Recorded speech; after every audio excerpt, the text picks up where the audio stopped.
ഇത് കണ്ടോ, മെലാറ്റി വൈസൺ. നീ കേട്ടിട്ടുണ്ടോ ഈ പെൺകുട്ടിയെ പറ്റി? ഇല്ല, ആരാ ചേച്ചിത്? 12-ാം വയസ്സ് മുതൽ പ്ലാസ്റ്റിക് മലിനീകരണത്തിനെതിരെ പ്രവർത്തിച്ച് ഒരു വലിയ ദ്വീപിനെ മുഴുവൻ പ്ലാസ്റ്റിക് മലിനീകരണത്തിൽ നിന്നും രക്ഷിച്ച പെൺകുട്ടിയാണ് മെലാറ്റി.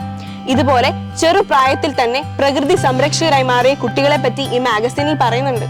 കൊള്ളാല്ലേ, നമുക്ക് വസിക്കാനായി ദൈവം തന്ന മനോഹരമായ ഇടമല്ലേ ഈ ഭൂമി? അതെ, പക്ഷേ നമ്മുടെ അശ്രദ്ധ കൊണ്ടും തെറ്റായ വ്യവസായ നയങ്ങൾ കൊണ്ടും പ്രപഞ്ചത്തിന്റെ കാവൽക്കാരായ നമ്മുടെ കർത്തവ്യങ്ങൾ പലപ്പോഴും നമ്മൾ മറന്നു പോകാറുണ്ട്. പ്രളയം, വരൾച്ച, ഇതൊക്കെ അതിന്റെ ആഫ്റ്റർ എഫക്ട്സ് ആണ്. ശരിയാ, നമ്മുടെ പൂർവ്വപിതാക്കന്മാർ നമുക്ക് കൈമാറി തന്ന ഈ പ്രകൃതിയെ ഒരു പോറൽ പോലും ഏൽപ്പിക്കാതെ പുതുതലമുറയ്ക്ക് കൈമാറി കൊടുക്കേണ്ടത് നമ്മുടെ ഉത്തരവാദിത്തമല്ലേ? അതെ, പ്രകൃതി സംരക്ഷണം ജീവന നിലനിൽപ്പിന് ആവശ്യമാണെന്ന് സഭ വിശ്വസിക്കുകയും പഠിപ്പിക്കുകയും ചെയ്യുന്നുണ്ട്. നമ്മളാവുന്ന വിധം മരങ്ങൾ നട്ടുപിടിപ്പിച്ചും മാലിന്യങ്ങൾ വലിച്ചെറിയാതെയും ഊർജ ഉപയോഗം കുറച്ചും പ്രകൃതിയെ സംരക്ഷിക്കാം അല്ലേ?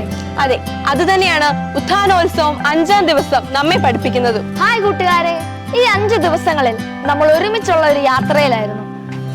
ദൈവത്തോടൊപ്പം, സഭയ്ക്കൊപ്പം, കുടുംബത്തോടൊപ്പം, സമൂഹത്തോടൊപ്പം, പ്രകൃതിക്കൊപ്പം. ഇന്ന് ഈ ഉത്ഥാനോത്സവം അവസാനിക്കുമ്പോൾ നാം സ്വാംശീകരിച്ച ആശയങ്ങളും എടുത്ത തീരുമാനങ്ങളും നമ്മുടെ കൊച്ചു ജീവിതത്തിൽ പ്രാവർത്തികമാക്കാൻ ഈ ഉത്ഥാനോത്സവം നമ്മെ സഹായിക്കട്ടെ എന്ന് പ്രാർത്ഥിക്കാം. God bless you all.